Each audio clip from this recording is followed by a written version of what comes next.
ఓంకారము శబ్దము మాత్రమే. ఓం అనేటటువంటి శబ్దమే పరమాత్మ.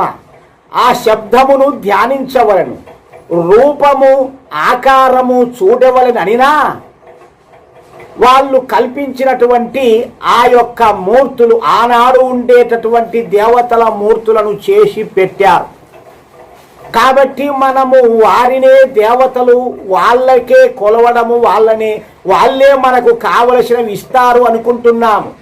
కానీ ఇచ్చే దేవత ఓంకార పరమాత్మయే.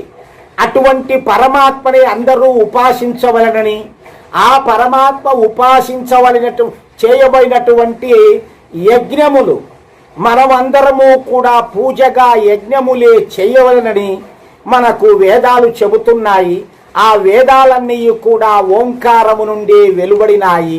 ఆ ఓంకార పరమాత్మనే వేదములన్నీ కూడా జ్ఞానమంతా మీరు మోక్షము పొందండి, మంచిని పొందండి, ఆరోగ్యము పొందండి, సుఖములను పొందండి అని ఆ పరమాత్మయే అందరికీ కూడా వేద జ్ఞానము పంచాడు.